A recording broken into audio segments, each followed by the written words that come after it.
আয়াত ৩ খলাকল ইনসানা অনুবাদ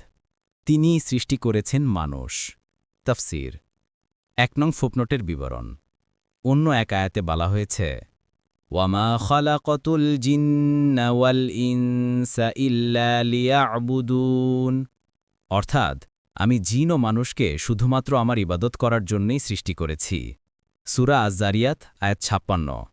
এখানে আরও একটি বিষয় লক্ষণীয় যে প্রকৃতপক্ষে আল্লাহ তাআলার পক্ষ থেকে মানুষকে শিক্ষাদানের ব্যবস্থা হওয়া কোনো আশ্চর্যজনক ব্যাপার নয় বরং তার পক্ষ থেকে যদি এ ব্যবস্থা না থাকত তাহলে সেটাই হতো বিস্ময়কর ব্যাপার এই বিষয়টি কুরআন মাজিদের বিভিন্ন স্থানে বিভিন্ন ভঙ্গিতে বোঝানো হয়েছে কোথাও বলা হয়েছে পথ দেখানো আমার দায়িত্ব সূরা আল-লাইল আয়াত ১২ আবার কোথাও বলা হয়েছে যে সরল সোজা পথ দেখিয়ে দেয়া আল্লাহ দায়িত্ব বাঁকা পথের সংখ্যা তো অনেক সূরা আন-নাহাল আয়াত ৯ অন্যত্র উল্লেখ করা হয়েছে যে ফেরাউন মুসার মুখে রিসালাতের পয়গাম শুনে বিস্মিত হয়ে জিজ্ঞেস করল তোমার সেই রব কে যে আমার কাছে দূত পাঠায় জবাবে মুসা বললেন